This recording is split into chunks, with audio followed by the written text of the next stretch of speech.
quedar bien, vamos a ver hasta dónde nos da el video. Bueno, muy bien. Entonces, tenemos en principio la tabla de resultados. En la tabla de resultados de esta práctica, que es la primera parte, ¿sí? La práctica número 1 que teníamos, y vamos a evidenciar y analizar el efecto que tenía la naturaleza de las sustancias reaccionantes en la velocidad de la reacción.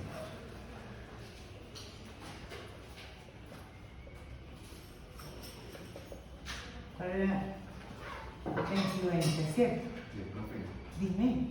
no se está viendo bien, solo Por favor, ayúdame con eso. En la velocidad de reacción. Muchas gracias. Ok. Muy bien. Y para eso entonces, para poner en contexto qué era lo que estábamos haciendo acá, utilizamos una solución de permanganato de potasio. Utilizamos una solución de permanganato de potasio.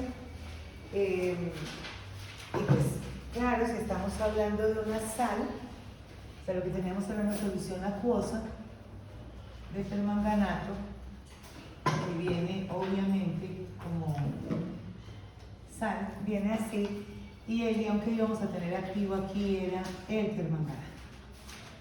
¿Sí? El potasio estaba como contraión, pero la especie que nos interesaba a nosotros en ese caso, la que usábamos de referencia, era el permanganato.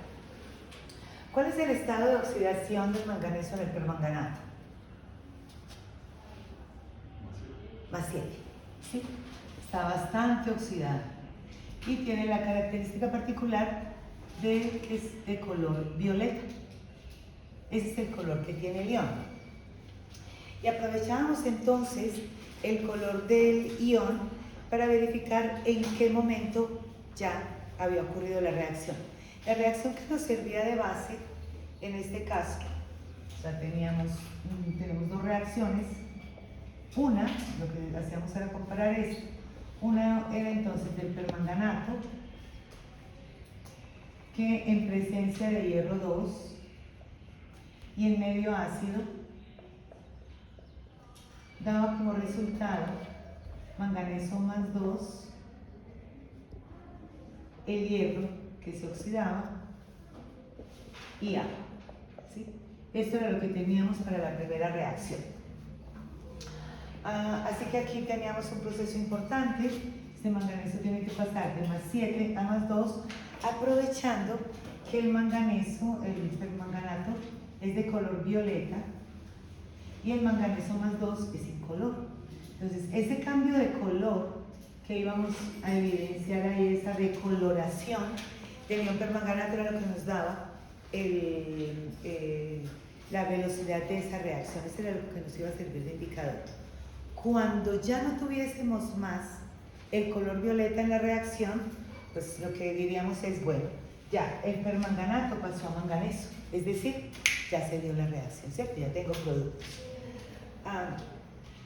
Y ahora teníamos esta solución de permanganato, la acidificamos, le agregamos unas gotas de ácido sulfúrico para garantizar este medio ácido y favorecer la reacción, y tomamos esa solución. Pues en principio teníamos un tubo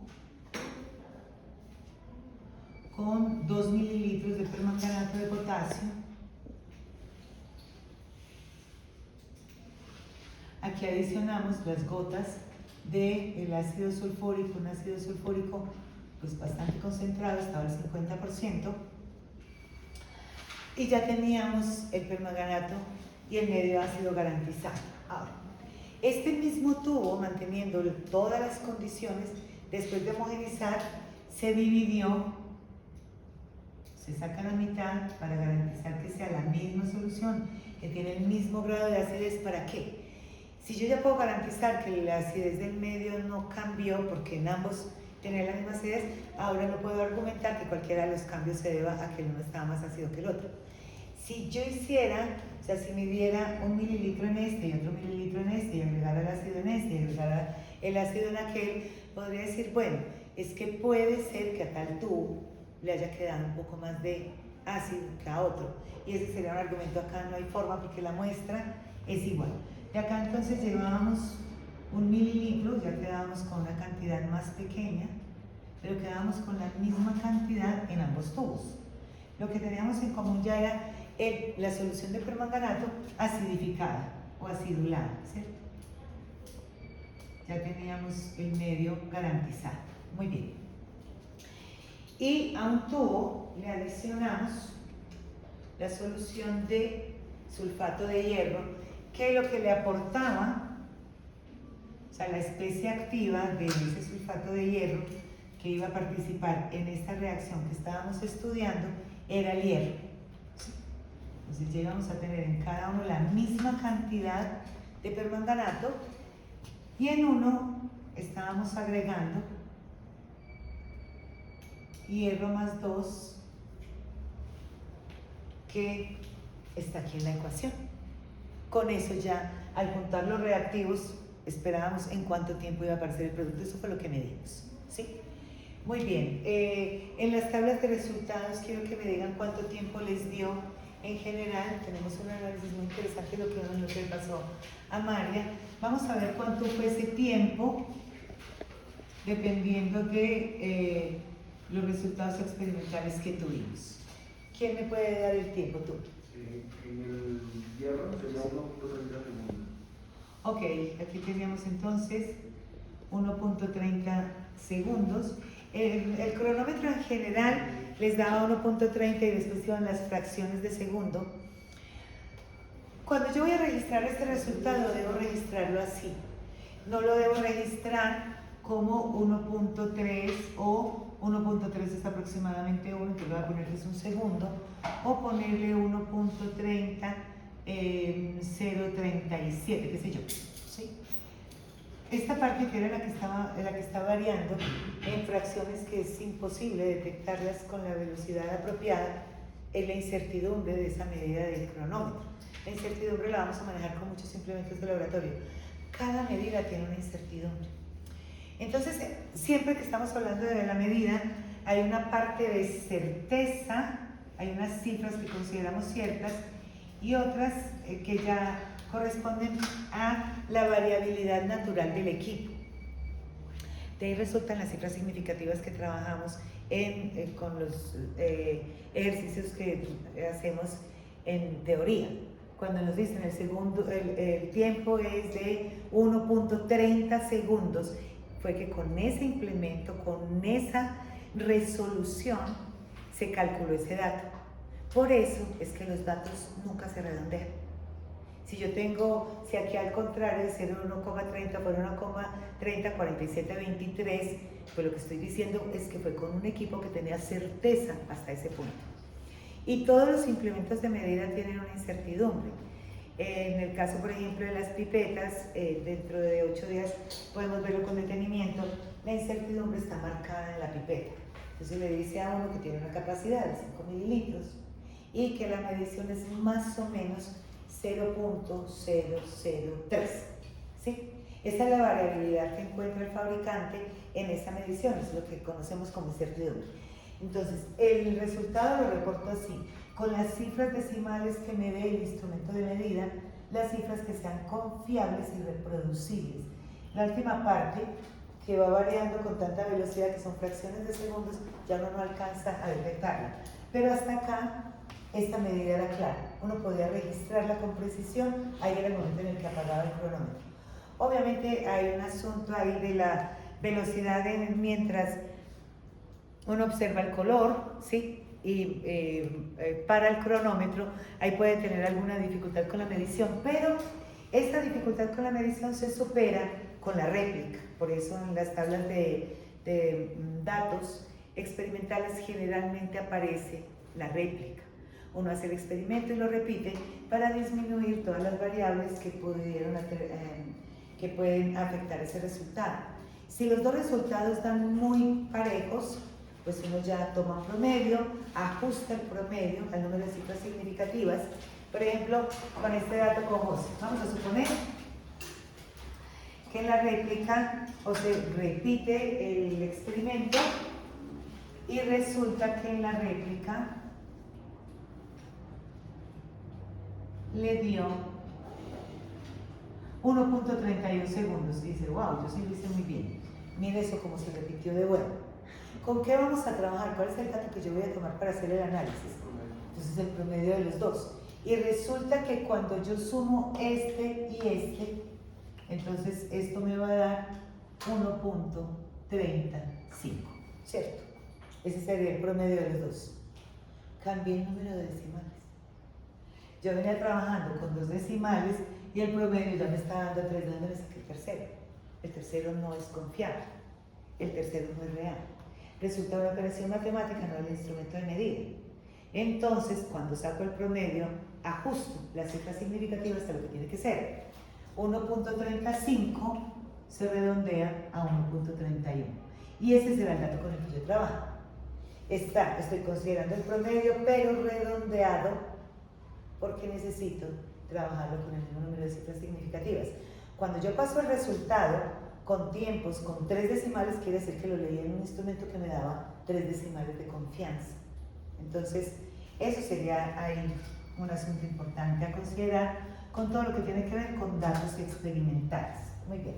Nosotros no trabajamos réplica, porque ese día pues, no nos dio tiempo. Vamos con más resultados. ¿Quién más tiene el dato del hierro? ¿Quién más lo registró? 1.64. Ok. ¿Otro? 1.66. ¿Otro? Tengo 11.4. 11.4. Eso está muy interesante.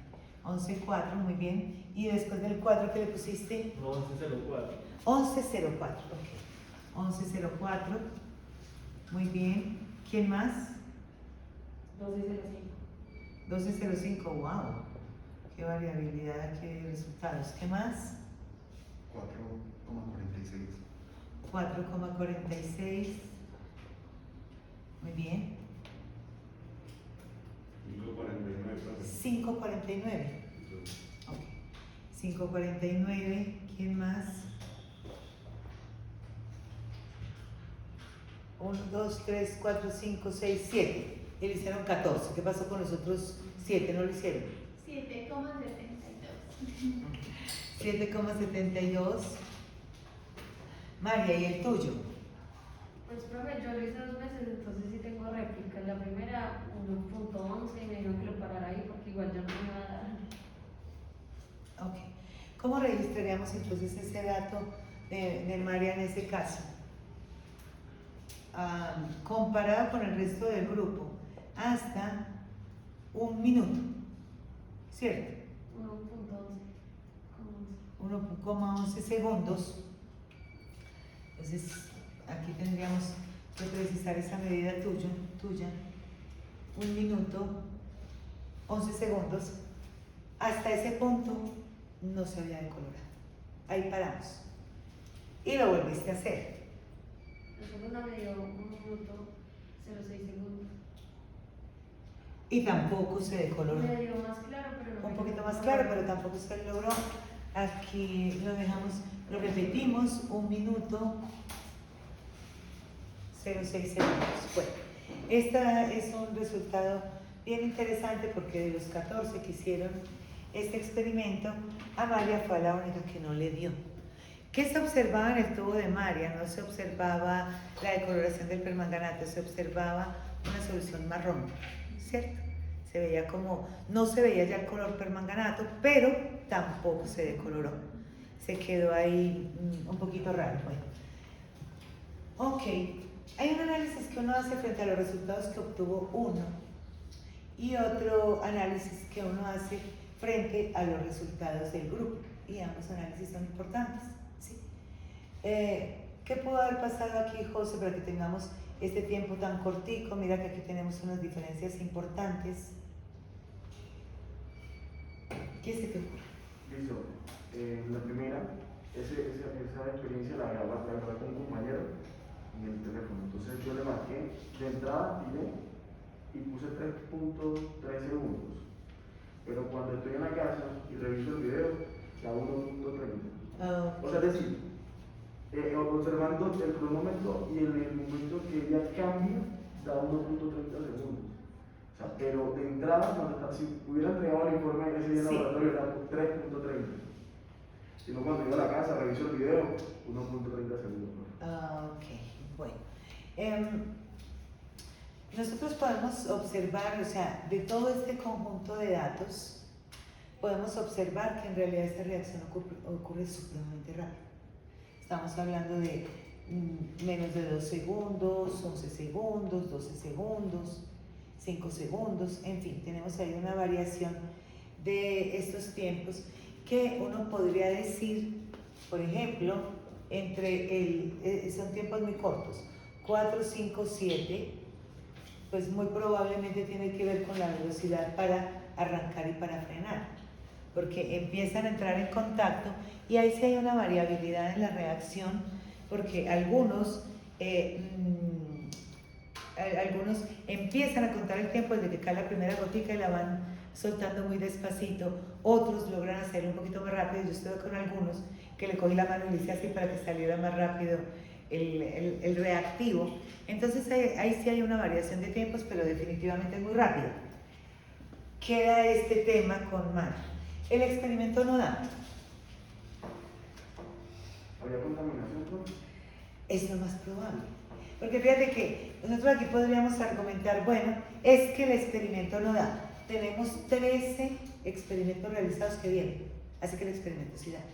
Tenemos una referencia de 13 experimentos que vienen. Bueno, el experimento llega en realidad hasta ese color marrón. No, en nosotros se decoloró.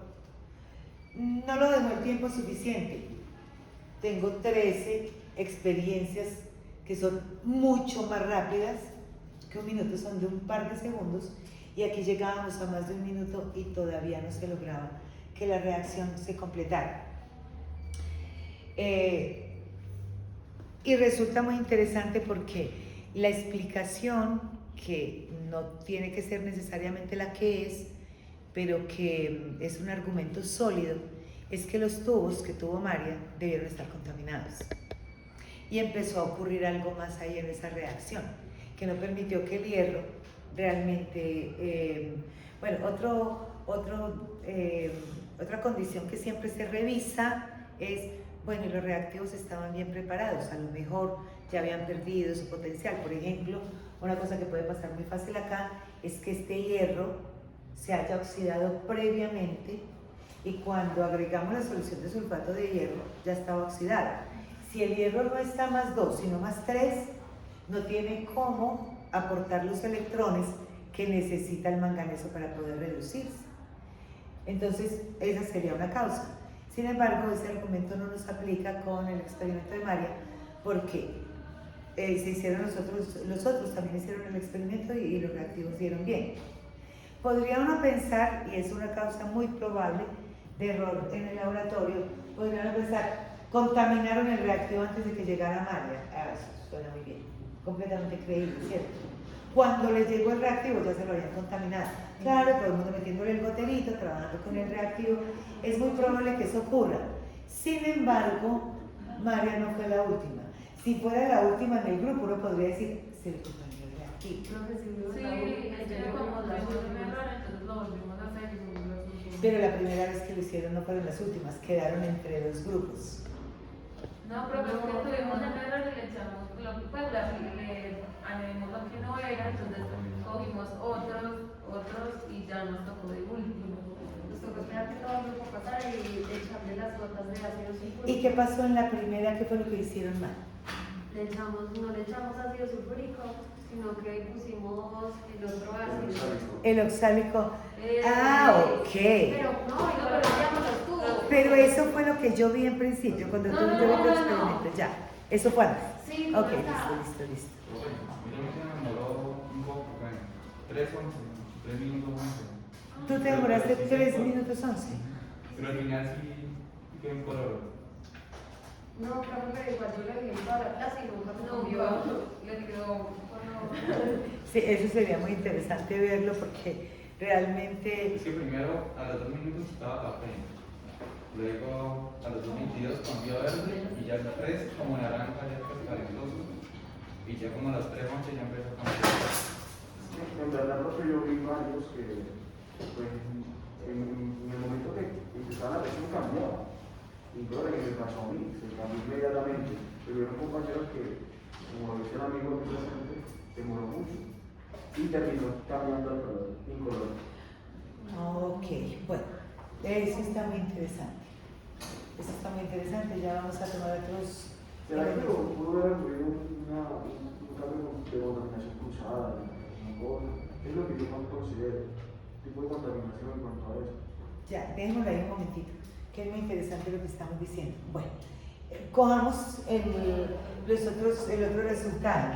En este caso, lo que se le adicionó al tubo fue H2, C2 o 4. Teníamos el ácido oxálico. ¿Cuál fue el tiempo que tuvimos para el ácido oxálico? Más de 5 minutos. En medio de 5 minutos.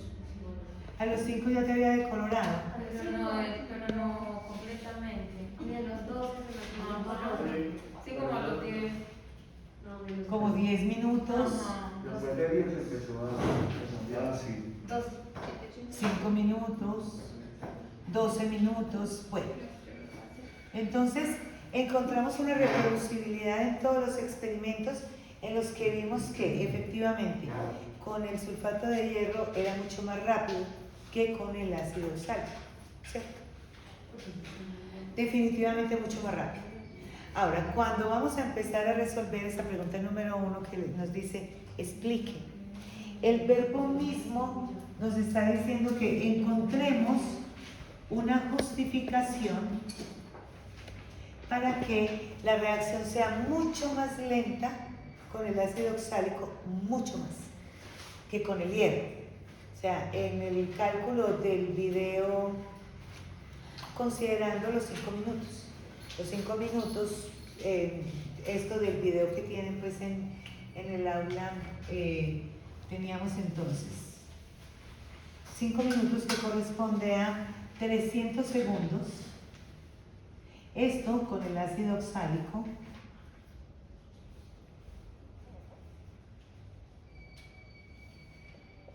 comparado con 6,81 segundos, que fue lo que quedó reportado en el video, ese fue el tiempo que me dio a mí, 6,81 segundos. Este tiempo obtenido con el sulfato de hierro. Fíjense que si yo relaciono estos dos valores, esto es aproximadamente 44, a 44 y algo.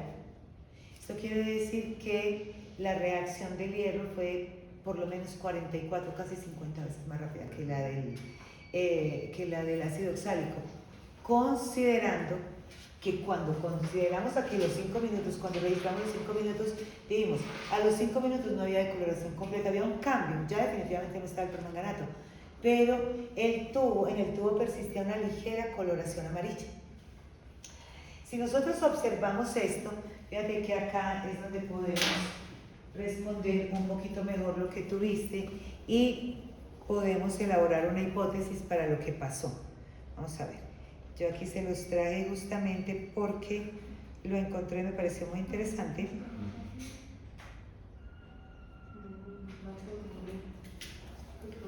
Espérenme un segundito que me cargue esta imagen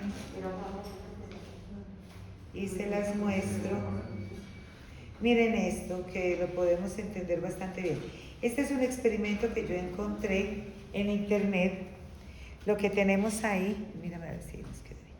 Lo que tenemos ahí son soluciones de permanganato, una solución de permanganato a la que le ponen un bombón. El bombón va liberando la glucosa y la glucosa sirve como agente reductor. Nosotros utilizamos hierro y utilizamos ácido oxálico, pero en este experimento fíjense que los colores coinciden con lo que nosotros vimos. ¿Sí? Cuando hicimos el experimento con el sulfato de hierro, pasaba tan rápido que no vimos nada. Vimos que estaba violeta y después en color. Eso fue lo que vimos. ¿Sí? Sin embargo, cuando la reacción se hizo más lenta, pudimos observar cómo iba cambiando rápidamente ya no tenía el color violeta, pero aparecía de pronto un azul o lograba uno evidenciar este color verde y al final lo que tuvimos fue este color un poco más claro. 10 minutos, 15 minutos después de la reacción, efectivamente se desaparecía del todo. Cuando tenemos el color violeta, el primero que aparece acá, les voy a pasar para que ustedes lo vayan observando acá y vean las especies relacionadas. Este proceso, cuando ocurrió con el hierro, ocurrió así. Los electrones se transfirieron rápidamente y este manganeso ganó 7 electrones y se volvió incoloro de manera casi inmediata. Este proceso, que es más lento, nos dio la posibilidad de ir observando cómo se iba reduciendo paso a paso el manganeso. Entonces teníamos en principio permanganato. En este permanganato el estado de oxidación del manganeso es +7. Es de manera característica de color violeta. Ese color permanganato es característico. Cuando lograban capturar un electrón, entonces este manganeso pasa a estar +6. Esto me da como resultado esta otra especie y es característico del manganeso +6 ese color verde. El color verde es característico del manganeso +6. Esto se ve mucho cuando uno ve química de coordinación. Esos metales de transición tienen colores, esos colores incluso son los responsables del color de algunas de las piedras preciosas. Por ejemplo, la esmeralda tiene berilio, el rubí tiene cromo, y esa presencia de ese metal dentro de esa estructura cristalina da el color a esos metales, a esas piedras preciosas.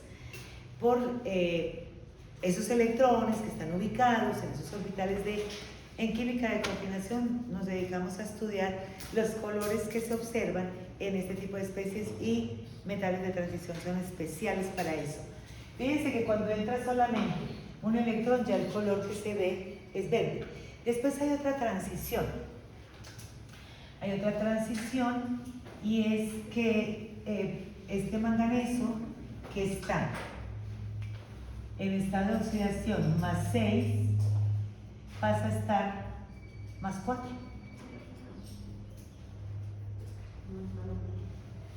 Pasa a estar +4. En este caso el manganeso está +4 y para poder llegar ahí tuvo que capturar 2 electrones. Y entonces vamos de violeta a verde a amarillo y después continúa la transición y se vuelve un poco marrón, se vuelve un poco naranja y nosotros estábamos como en este punto. Cuando ya pasa finalmente a manganeso +2, ahora este ion es incoloro. Eso fue lo que vimos en el primer experimento, pero cuando observamos el segundo experimento alcanzamos a ver ese cambio de colores. Yo creo que lo que pudo haber pasado en el caso tuyo, particularmente igual que en el caso de María, puede ser que en lugar de coger el sulfato ferroso, y eso pasa mucho, en un laboratorio todo está marcado y uno todo el tiempo está confrontando los nombres porque lo coge de manera automática. Lo que es más probable que haya pasado es que hayas cogido ácido oxálico, porque con ese sí se observa este cambio lento de los colores. Todos alcanzamos a observarlo. Algunos se nos quedó en un color marrón, como a María, que uno puede justificarlo, o bien le puso el agente reductor que no era, o el tubo estaba contaminado. Tenía alguna sustancia que estaba impregnada en el tubo y al final lo que teníamos es que se quedó en una especie intermedia de estas. No alcanzó a hacer la reducción total, porque era evidente que el color era marrón, no era transparente, pareciera que se hizo una especie incluso que precipitara porque ya la solución no era translúcida. A pesar de que el permanganato es muy coloreado, la solución es translúcida. Cuando uno la mira a contraluz, alcanza a ver, a pesar de que es muy coloreado. Una cosa es que sea translúcida, el antónimo de translúcido es opaco, y en la tuya se veía opaca. Ahí estaba ocurriendo una reacción al tiempo que, o bien, si en realidad fueron las últimas, sí pudo ser por contaminación del reactivo, una contaminación cruzada, como dice José, que suena muy bonito, o pudo ser por contaminación en el tubo. Pero en todo caso, había alguna situación que estaba contaminando ahí. Lo que resulta interesante es que en la segunda, en el segundo experimento que hicieron, se repitió el comportamiento. Sí, pero igual fue con el mismo reactivo, entonces pues... Pero no con el mismo tubo. Ah, no. ¿Sí ves? Ahí lo que cambió fue el tubo y uno podría decir, bueno, como se hizo una réplica del experimento y el resultado persistió, es probable o la observación se puede atribuir a o se puede deber. Lo que necesitamos cuando analizamos resultados no es decir la verdad. Lo que necesitamos es justificar los datos, que no los hemos cambiado. O sea, no es un juicio de valores, quién tiene la razón, sí, no. Lo que necesitamos es poder explicar de una manera coherente la observación. Ahora, uno una vez que dice, bueno, el experimento no me dio listo y entonces... Profe, yo también podría decir, digamos que se me fue la mano en el reactivo, pues puede ser una opción, el ácido sulfúrico. En el ácido sulfúrico. Pues, Puede ser, si uno le agrega más ácido sulfúrico cambia el medio ácido y puede ser que al incrementar acá el medio ácido se favorezca otro tipo de reacción concomitante que te dé un resultado distinto. Esa es una posibilidad que resulta razonable, ¿sí? Cuando uno hace la réplica baja la posibilidad de error. En la réplica se te repitió lo mismo.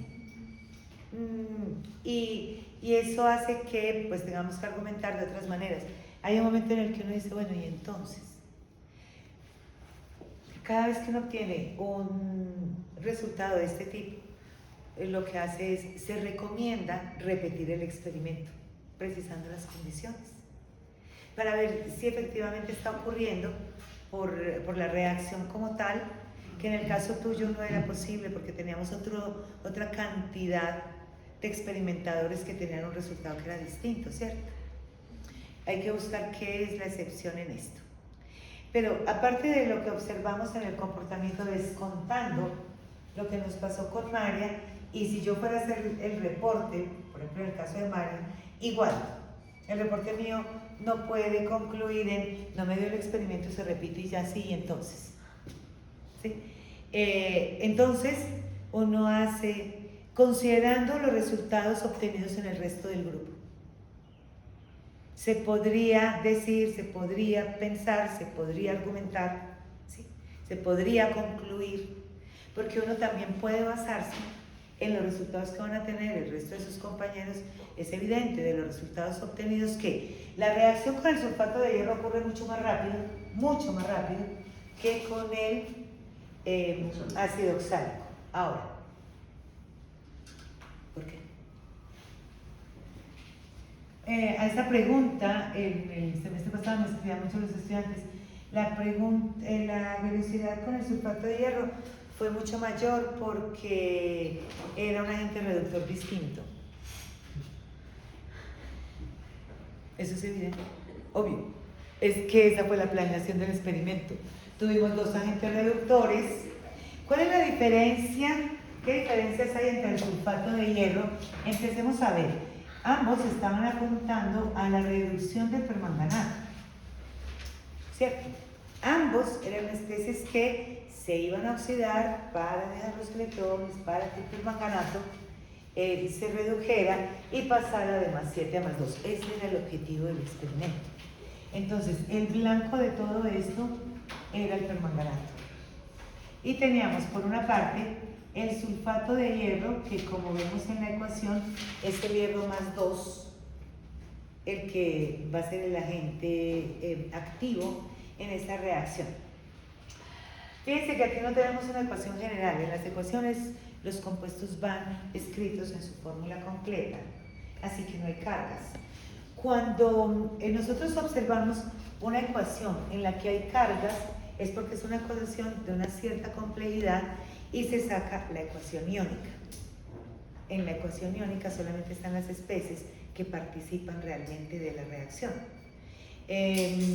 Las otras especies, por ejemplo, el potasio que iba con el permanganato, por ejemplo, el sulfato que iba con el hierro y que iba con el hidrógeno, en este caso, son especies que están ahí, decimos que son espectadores, porque asisten a la reacción pero no hacen nada en ella, no se transformaron.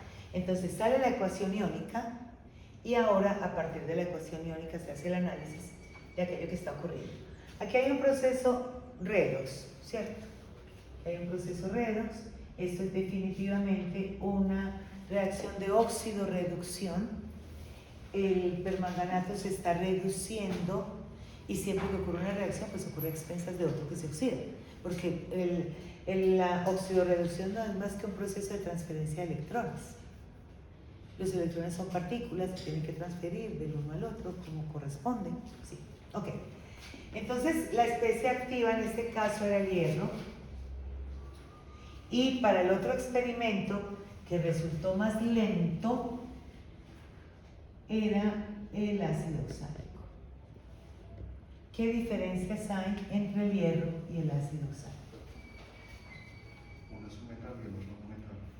Uno es un metal, ok, aquí tengo un metal, y este es no metal, muy bien. ¿Qué otras diferencias hay? El tipo de enlace. El tipo de enlace. ¿Qué enlace hay en cada caso? Uno iónico y por el otro es covalente. El hierro está en el compuesto que está conformando, está en un enlace iónico. No sabe. Proviene de una sal, muy bien. Y aquí lo que tengo es un enlace covalente. ¿Sí? Es decir, los iones en solución tienen un grado de libertad muy importante, se mueven muy fácil. Y recuerden que de acuerdo con la teoría de las colisiones, para poder que la reacción ocurra, se tienen que encontrar y chocar, y es más fácil para el hierro, que es chiquitico, reactivo, moverse en la reacción, que para una molécula que es mucho más aparatosa. Si nosotros comparamos esto con la fórmula estructural del ácido oxálico, pues fíjense que esto se va a mover mucho más despacio porque es más grande. Es como un atleta flaquito y un atleta gordito. Esto se va a mover mucho más fácil y va a tener mayor oportunidad de tener choques efectivos, porque tienen que chocar para poder transferir los electrones, si no hay reacción. Si se están viendo de lejitos, pues el electrón no puede saltar de un lado a otro, así que la reacción no ocurrirá. Entonces aquí tengo un enlace iónico, tomando como referencia la energía de un enlace iónico es de aproximadamente 3 kilocalorías por mol, mientras que un enlace covalente promedio tiene una energía de enlace de 90 kilocalorías por mol. Ahí ya es evidente. Aquí hay mucha más energía de enlace, claro. Estos electrones, esto está enlazado porque los electrones se están compartiendo, y en el caso del ácido oxálico, que voy a tener una reacción ion del permanganato, ion molécula,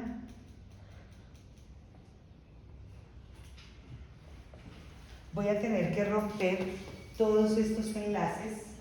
En esta reacción se produce CO2. Voy a tener que romper aquí un poco de enlaces para poder que ocurra la reacción. En el caso de la ecuación, bueno, ahorita ponemos la ecuación para este propósito, pues recuerden que aquí se produce CO2. Entonces necesito romper, y romper enlaces requiere energía. Dice en el fundamento de la guía que entre más enlaces haya que romper, más alta la energía de activación.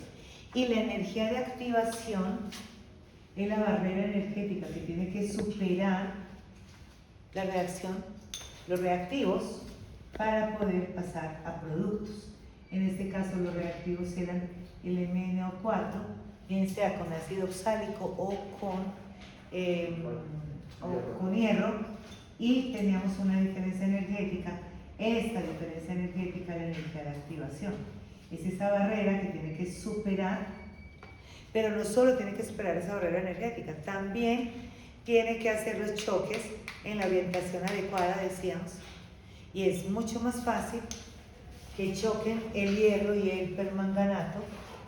Ambos uniones se mueven muy bien en solución. Sí. Este es más grande, obviamente, pero para poder encontrar la forma de chocar la molécula en la orientación adecuada era más difícil. Eso explica que esta reacción sea más lenta, mucho más lenta, que la reacción con el hierro, ¿cierto? Podríamos partir de ahí. Ese podría ser un buen análisis. Podríamos decir que en el caso del ácido oxálico, la reacción evidentemente se hizo tan despacio que fue posible determinar los colores de la reducción paso a paso de ese ion, lo que no ocurrió en el caso del hierro.